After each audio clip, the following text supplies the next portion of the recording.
Hello, मैं doctor Ankita बैद्य हूँ, infectious disease की डॉक्टर हूँ न्यू दिल्ली में। इस वीडियो में टाइफॉइड के बारे में बात करने जा रही हूँ।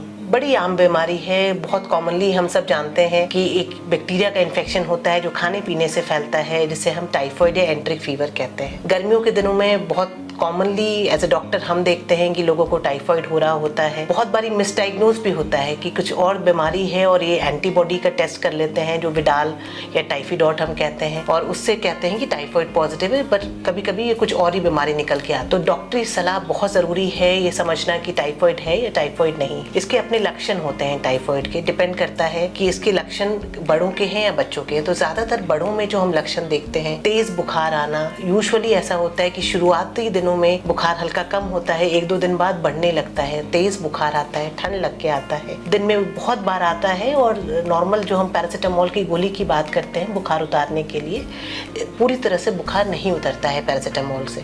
जैसे हम कहते हैं not touching base line, fever not touching base line, यानी अगर किसी को 104 बुखार है और क्रोसिन की दवा, पैरासीटामोल की दवाई ली उन्होंने, तो भी बुखार जो है वो 98 नहीं आएगा, वो 99-100 के लगभग बना रहेगा उनका बॉडी टेम्परेचर। तो ये जो होते हैं कॉमन टाइफॉइड के लक्षण होते हैं। साथ ही साथ हेडेक होना, पेट के कुछ सिम्टम्स हमें देखने को मिलते हैं, बट सभी में नहीं मिलते हैं, जिसमें कि ज़्यादातर बड़े लोगों में कॉन्स्टिपेशन की शिकायत होती है, वहीं बच्चों में लूज मोशन की शिकायत हो सकती है।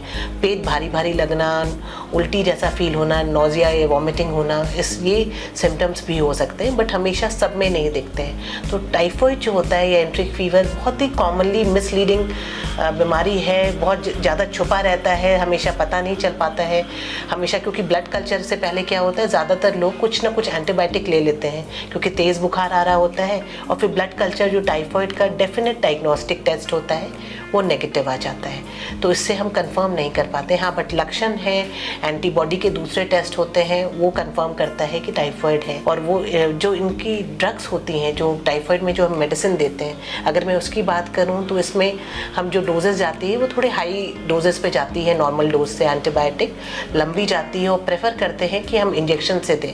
रीज़न ये होता है कि जो टाइफॉइड का बैक्टीरिया है बहुत ही कॉमनली वो क्या करता है, हमारे पित्त के थैली यानी कि गॉल ब्लैडर में जाके छुपने की टेंडेंसी होती है उसकी। तो इसलिए हम सुनते होंगे कि किसी को बार बार टाइफॉइड हो रहा है, तो इसका अच्छे तरीके से इलाज होना, सही तरीके से सही ड्यूरेशन की एंटीबायोटिक मिलना और सही डोज में मिलना, सारी चीज़ें ज़रूरी हैं इसमें टाइफॉइड में। तो आपको और साथ ही साथ खाने पीने का भी ध्यान रखने की ज़रूरत है। तो किसी को टाइफॉइड है तो क्या चीज़ करनी है, तो सबसे पहले चीज़ तो आपको स्पाइस फ्री नॉर्मल डाइट यानी कि बिना मिर्च मसाला का खाना खाना है। ये क्यों ज़रूरी होता है कि टाइफॉइड में छोटे छोटे अल्सर्स हो जाते हैं हमारे इंटेस्टाइन में। तो इसको ध्यान में रखते हुए एज अ डॉक्टर, मैं जो इन्फेक्शियस डिजीज़ की डॉक्टर हूँ, अपने मरीज़ को हमेशा प्रिस्क्राइब करती हूँ कि आप जो खाना खा रहे हैं उसमें don't take any spices, no red chili, no green chilies, मिर्च बिल्कुल नहीं होना चाहिए उसमें। सिंपल खाना खाना है, डॉक्टर के हिसाब से जो एंटीबायोटिक्स है उसकी डोजेस बिल्कुल मिस नहीं होनी चाहिए आपकी। बहुत अच्छे से हाइड्रेटेड रहे, पानी पिएं, उससे भी फीवर उतरने में हेल्प मिलता है। और कभी कभी हम टाइफॉइड के पेशेंट में अगर फीवर नहीं उतर रहा होता है पट्टियों से भी या पैरासीटामोल से भी, तो या तो इंजेक्शन पैरासीटामोल का हम देते हैं या फिर हम कहते हैं कि आप मेफेनेमिक एसिड या दूसरे टैबलेट्स ले सकते हैं। बट हाँ, बशर्ते दूसरे इन्फेक्शन हम रूल आउट कर चुके हों जिसमें कुछ ये दवाइयाँ हम नहीं देते हैं।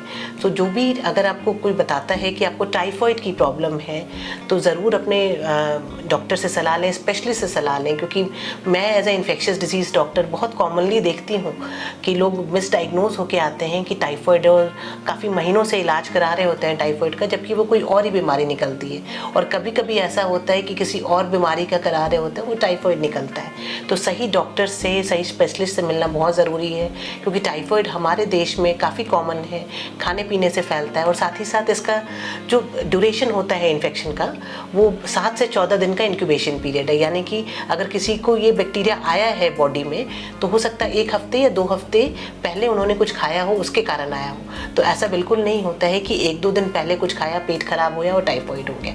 तो ये समझने की ज़रूरत है। तो इसके लक्षण काफ़ी क्लियर होते हैं, बट दूसरी कुछ बीमारियों से ओवरलैप भी करते हैं। तो स्पेशलिस्ट सलाह से ही इसका इलाज कराएं और अपनी दवाइयाँ लें, ट्रीटमेंट कंप्लीट करें। Right doses in right duration is very important when we are treating typhoid. Thank you.